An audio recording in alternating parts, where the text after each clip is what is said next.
Hey, how goes it? Ken Bozak, here to talk about Bitcoin and Bitcoin accessories. And today, I'm here to speak with JP Richardson, the CEO, co-founder of Exodus Wallet. Why don't you go ahead and say hi, introduce yourself, let people know how you got into Bitcoin and how that led to the creation of Exodus. Yeah, hey Ken, thanks for having me on here. I should start first by saying that I'm not the CEO of Exodus. We actually don't have an official CEO yet. Daniel and I, my co-founder Daniel, and I play that role together.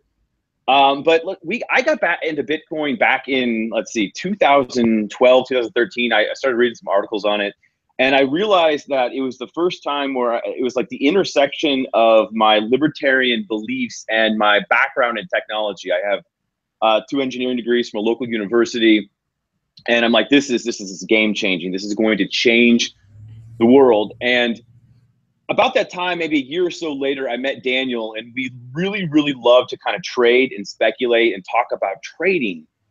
And so we thought, like we're on all these different, trading sites, exchanges, and we hated having to register, and give up all of our information. And then not only that, I mean, everybody knows the risk that you take by putting your wealth in exchanges. And so we thought, we both really care about owning our money, controlling our wealth. And we're like, why don't we do something like that? And so we set out to build Exodus, it's a multi-asset wallet, an all-in-one app to basically trade and secure and exchange cryptocurrency. And so we do that exchange via Shapeshift. And so far things have been working out really well. Yeah, it looks amazing. I actually just came across the wallet not that long ago and just started using it and almost immediately fell in love with the user interface. It's very clean. It's very user friendly, very intuitive. It's not, too complex. Anybody new coming into this, if they've used an app for pretty much anything, you'd be able to figure out the layout of this wallet. But I want to ask, what is one of the toughest hurdles that you had to overcome when building a wallet application? Oh, that's a great question. Uh, Security and reliability, those two are crazy hard to get right, and you can't afford to get them wrong. And along with that, like plugging into all these different networks, these asset networks, has been very difficult. And to really deliver an experience that's consistent and unified across all of the networks has been a major challenge for us. But I think we've done a great job with that so far. And when you talk about the design, the layout, like my co-founder Daniel, the amount of work and effort and thought that he puts into the design is just I've never seen anybody do such a thing before, and it's really a testament to the work that he's done. So it's going really well. Well, the hard work is definitely shown when you are using the application. I wanted to, when you were speaking about security, I wanted to wonder, or I was wondering, and I wanted to ask, why does the Exodus wallet make you deposit funds before you can back it up? Why doesn't the wallet, force you to go through the process of backing it up before you send the funds? That's a great question. We get that one often, and a lot of people don't like that decision. And I understand why people don't like that decision. The reason is that we want people to have, first of all, an experience where they can just get in the wallet and start using it. A lot of wallets, I get frustrated when I open it up, like especially on my phone, and it's like you need to back up first before you even can experiment with it. And so we wanted people just to dive in and get used to it and play around with it. And then on top of that, the backups themselves, they're encrypted metadata files that actually don't include your keys, but they're sent to our servers and they take server resources. So we figured if we're going to use our server resources and provide this as a utility for people, it's fair to ask people, I think, to deposit even $1. I mean, there's no restrictions on what you can deposit, but just something to say, hey, you got a little skin in the game. Now you can back up. We're always constantly reevaluating these decisions, and we're not sure that's the correct decision, but so far we feel pretty good about it. All right, to touch on security a little more, as soon as I made the video on the Exodus wallet, a couple comments I got on it were requests for a PIN So when you go to send any funds out of the Exodus wallet, people would like to request like a 4-digit PIN that you must enter, or maybe two-factor authentication with Google Authenticator. Would you like to comment on that? Yeah, you bet. So the problem with Exodus, unfortunately, is that it exists on a computer that Exodus is only really as secure as the computer that it's on. And so if you're using your computer and you're downloading, you're visiting a lot of websites, maybe people are looking at porn or whatever, going to really sketchy websites, and you can get malware real easily. And so if your computer is not secure, Exodus is not secure. And so a pin to, we're going to do things like adding a pin to send, that sort of thing. But really, a lot of that's just more like fake, kind of makes you feel good about security, but it's not real security. Mm-hmm. Things like 2FA and hardware wallets are what we're really focused on, because we want to build an experience whereas if your computer is compromised, you will not lose your funds. We've had some very painful conversations with customers where they've been hacked and they've lost a lot of money. And those are really hard conversations to have with people. So we want to solve that problem where if your computer's hacked, your funds are still safe. I'd like to agree with the security pin, the 4-digit pin thing. That's like security theater, I believe they call it, where it's just like a fake security blanket. But you are working on integrating with hardware wallets and two-factor with Google? So the two-factor and the hardware wallets, they're separate. And so the two-factor wouldn't be with Google. It would be done a little bit differently. We would probably do something more along the lines of like multi-sig or something like that to add the additional layers of security. As far as the hardware wallets go, you recently probably saw that Shapeshift acquired KeepKey, and Shapeshift actually, Eric, their CEO, is an investor in Exodus. And so we are talking with them on, trying to figure out if we can make the integration work. There's nothing that's set in stone yet, but we are investigating all these things because, like I said, at the end of the day, we really just want to protect people's money. I would love to get a keep key with Exodus on it. That would be awesome because in theory, I'd be able to use Shapeshift through my hardware wallet, and that would be like the top dream exchange for me. My hardware wallet would be my exchange. Right. You wouldn't have to do anything. Just one click, one button press, and it exchanges. Absolutely. And that's what I found with the Exodus wallet is the convenience, the ease of use, the lack of, expert understanding of everything. So many people come into this and feel like they have to spend 40 hours a week involved in Bitcoin just so they understand how to use a wallet. And the Exodus wallet's really like just user-friendly. Go for it. You did just add OMG to the Exodus platform for the wallet. Do you have any plans to add anything else? And what actually goes into that process? Like, does Neo fit the category that OMG fit? What might be coming down the pipeline, and what actually criteria does it have to fill to get added onto the Exodus wallet?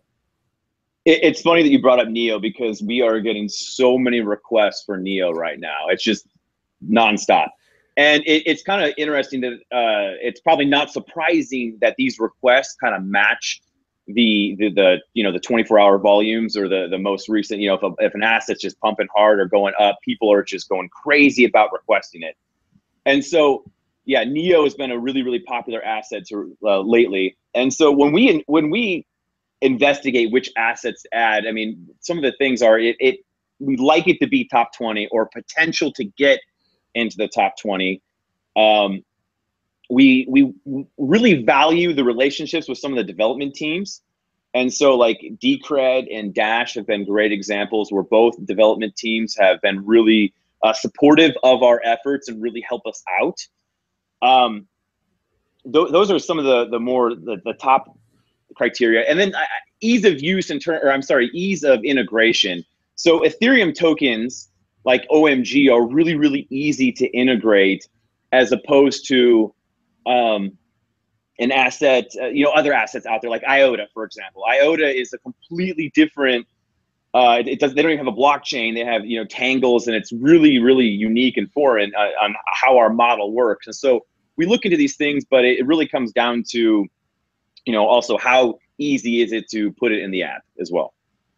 Yeah, the 24-hour volume and the wallet addition is definitely something I've seen sync up. I believe I could even go back and say Ledger had the same issue with Ripple. When Ripple went from 3 cents to like 40 cents, they had to add it to their wallet because of the demand. And after the 24-hour volume slowed down, you've seen people like kind of stop talking so much about it.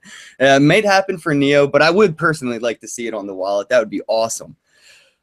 Yeah, we are looking into Neo, we are looking into Ripple, we are looking at a lot of these things.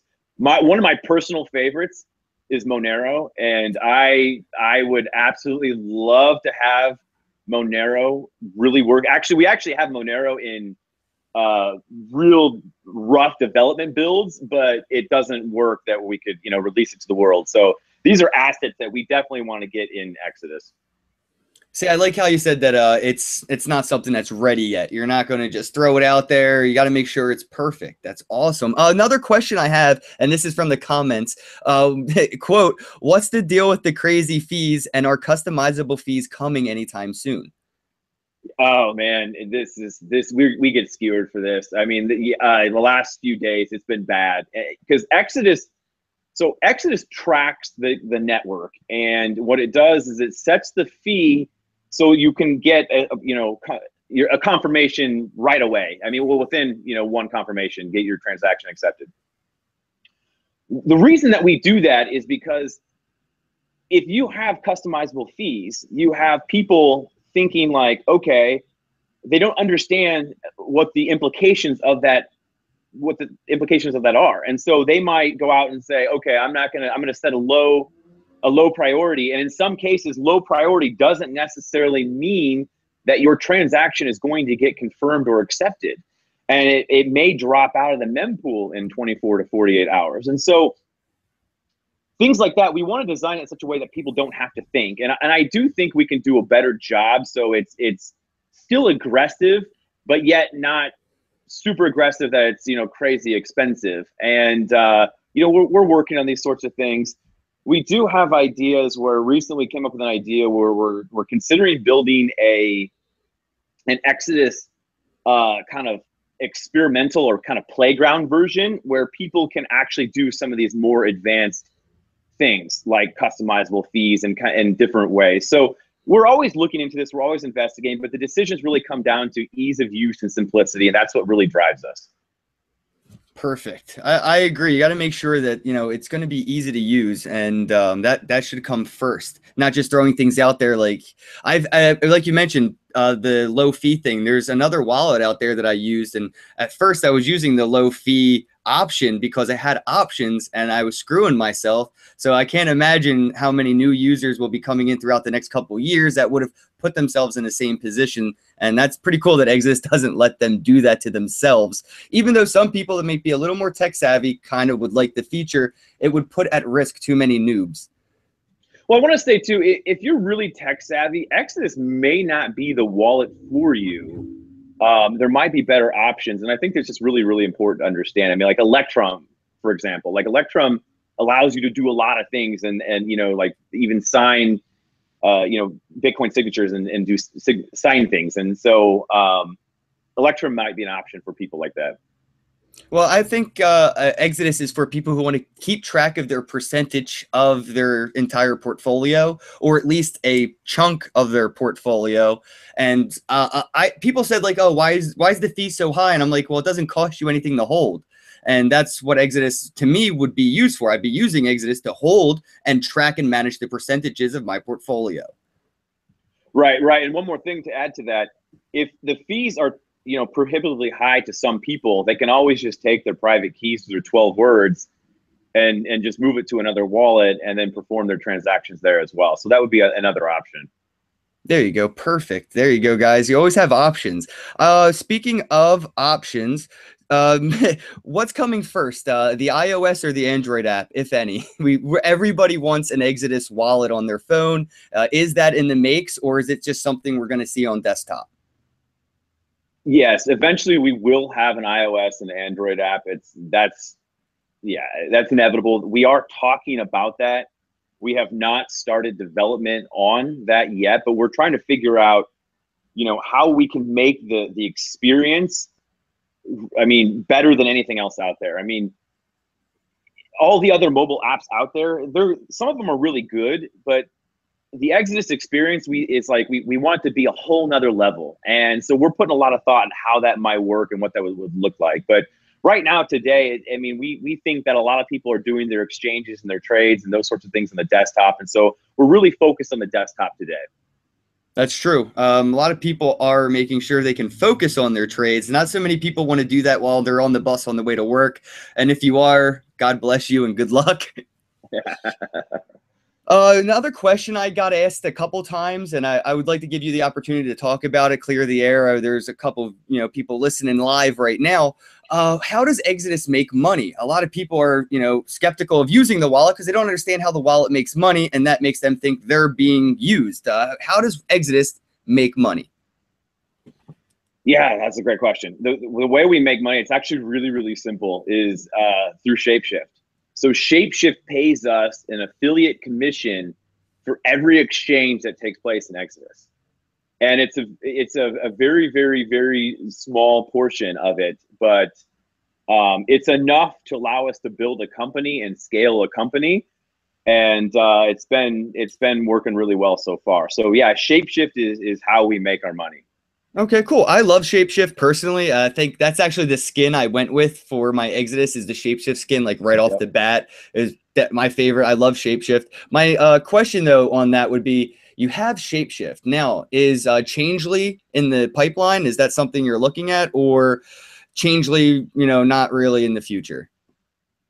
No, we don't have any plans to add Changely right now. I mean, if Shapeshift, so since Shapeshift is an investor in us, and there are great partners, and we have a great relationship with them, and so to not be able to, it's great. Like right now, we can call up any of the people over at Shapeshift and say, hey, we're having a problem with this, and we need help getting this fixed or whatever. We can't rebuild that relationship with Changely, and I don't know why we would want to, given that we have that relationship with Shapeshift. So we don't have any plans to make any changes there.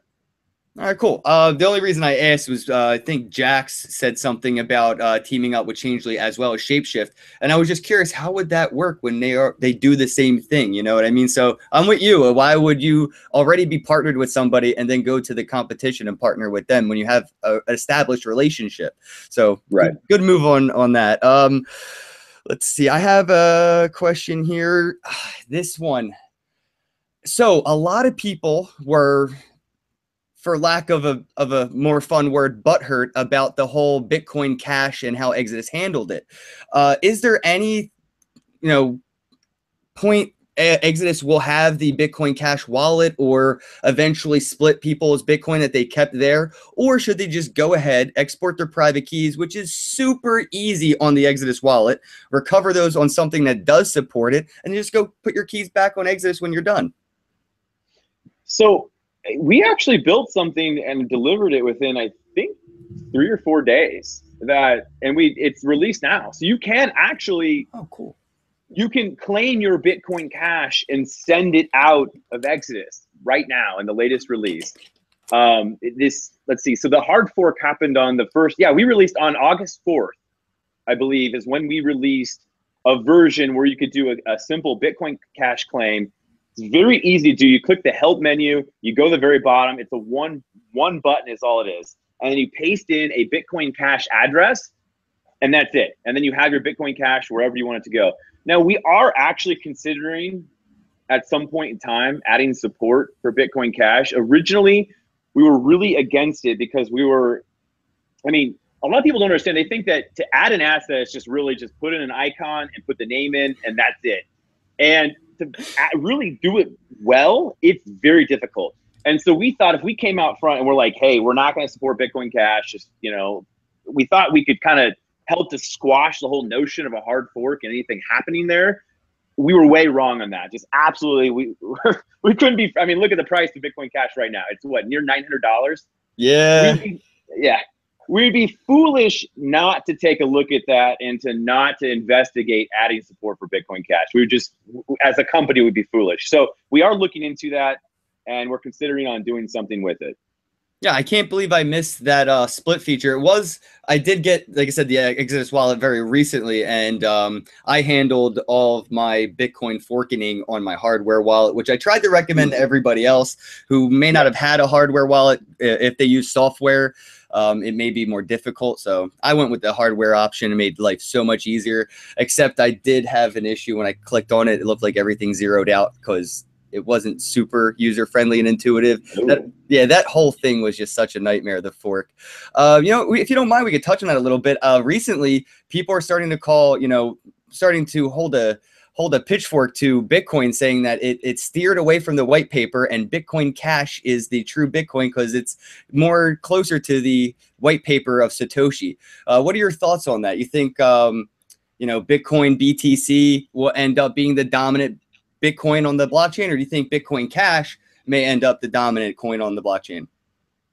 Man, to be honest with you, I really, really don't care. What I want to see the fighting stop. That's really what I want to see. Us as a community go back and get to our roots of why most of us really got into this. And that's, where does the real enemy lie? Who are the people that are really taking control from us? And who should we really be fighting? This back and forth between Bitcoin Cash, Bitcoin Core, SegWit2x.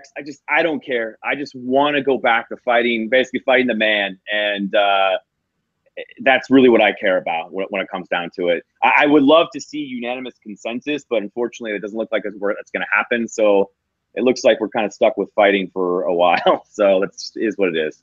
Personally, I love the drama because it's getting more attention. It's like the Kardashians having a fight on the beach or something. It's going to get hits. This is getting Bitcoin in the media. Look at CNBC. They're talking about blockchain every day now. That's a great point. That's a gre't point. And you're right. It's all over the place. Wall Street Journal, CNBC, CNN. Everybody is writing about Bitcoin, the forks, what's happening, and I'm getting questions from people that don't even really understand Bitcoin. They're asking me what's happening. And so you're absolutely right about that. It's bringing attention, that's for sure. I wish people cared more about money, or at least on the same level of fiat currency as they do about Bitcoin. Like when people get into cryptocurrencies, they'll spend hours researching it. But then you try to tell them about fiat and they're just like, I don't get it. I don't want to look into that. I have blinders on. Don't tell me about my money. Oh, you mean to tell me that the dollar is not backed by gold? You got to be kidding me. I mean, yeah, I understand completely. I get that stuff all the time. It drives me nuts. Yeah, it's scary actually. The people that the first thing they say is, yeah, at least the U.S. dollar is backed by gold, and I'm just like, oh, how did you get to your 40s? How did you make it this far? Oh yeah, oh man, it drives me nuts. You know how people get there though? We put "do not eat" labels on rat poison bottles. We screwed with Darwinism, man. You're right. We should have just let the labels off and then let Darwin take the course. I have another question here. Definitely the most important question of the evening. What does it take for Ken Bosak to get a personality skin on the Exodus wallet? Because that would be so cool. Yeah. So really, here's what it takes. It takes email or sending a message to Daniel on our Slack. That's it. Send a message, Daniel, and he'll look over your YouTube channel, and if it meets the criteria for him, then yeah. And honestly, I think really what it comes down to those that are making videos pretty consistently and building a consistent and strong user base and educating people and delivering value via content on YouTube. That's really what it comes down to. Those are the types of people that we like to add, and I would assume that your channel fits that mold. So yeah, we can look into that. That would be awesome. All right, guys, go ahead and smash the thumbs up button if you want me on the Exodus wallet, because that would be so cool. I believe you answered this earlier, but I wanted to just catch up and get that answer again. If Exodus didn't exist, what wallet would you use and why? That's a great question. I really like Bread Wallet, actually. I actually, for the mobile phone, I really love Bread Wallet a lot. And when I get people involved in Bitcoin, I'm recommending Bread Wallet. So, but if Exodus didn't exist on the desk, I don't know. But like I said, I love Bread Wallet, and I probably just use Bread Wallet. And I don't know if I'd be into altcoins then. I don't know. That's awesome that you say that. Every time I ask somebody that's like, you know, pillar of the community status, they all say bread wallet. I think the first person I actually interviewed was Andreas Antonopoulos. It was a weird event that happened, but it did. I got to talk to him and I asked him, and he said the same thing, bread wallet. So bread wallets got their shit together, everybody. Yeah, they've done a great job. They've done a great job, and their CEO Aaron, I know he's a smart, really smart and sharp guy, and he's done a lot of great work with Red Wallet. So it's, if people aren't using it, you should check it out. Yeah, I actually first noticed Bread Wallet when I sell Bitcoin from the business I work at. We sell Bitcoin through LibertyX. It's a point of sale system. It's not like an ATM. You actually use your own computer and cash register, but they have Bread Wallet built into LibertyX. So when people come into the store to buy Bitcoin, they're actually exposed to through LibertyX Bread Wallet, and that's their first Bitcoin wallet. So it's comforting to know that everybody likes that wallet, considering a lot of noobs, that's their first wallet. Yeah. Was there anything that you wanted to talk about or discuss before we wrap things up? I didn't want to take up too much of your time. I know you're a busy man, and Exodus got some things that they need your attention on. Anything that you wanted to discuss while we have everybody's ears? Yeah, like I said, one of the things that we're really considering doing and building is, like I said, a playground wallet, an experimental wallet that people can get in and use different features that don't exist in the original wallet. The only way a person will be able to get access to that is via our Slack channel. And then finally, I think it's really, really important for people to own hardware wallets. You know, KeepKey, Ledger Nano S, Trezor. Buy a hardware wallet so you can really keep your assets safe, so you can sleep easy at night, and just keep the funds that you just kind of want to trade around and speculate. You just keep those in Exodus, but keep most of your money in a hardware wallet, and and eventually, you know, hopefully, we'll have some good products down the pipeline to really help people secure and control their wealth. Awesome, man. Thank you so much for having the time to come on my show and talk about Exodus. Again, everybody, I personally think Exodus is a great wallet, and I like how he was saying, like, if you're going to use it, do it with stuff that you're going to be exchanging, trading back and forth, not like your long-term jackpot holdings. Use your hardware wallet for that. But if you're going to be trading on an exchange, you might as well be using a wallet where you're in control of all your keys, and you can use something like Shapeshift to exchange instead of the exchange to exchange. And God forbid they exit like Bitfinex. Yeah, so you don't want that to happen. Yeah, no. No. Yeah, you know, one last question though. What seems to be the #1 customer support issue, just for like the heads up for everybody that's coming into it that may run into that? What is the #1 issue that you may get through customer support, and how maybe we can nip that in the bud right now? Oh, that's a great question. Lately, it seems a lot of people want to know how to get their private keys.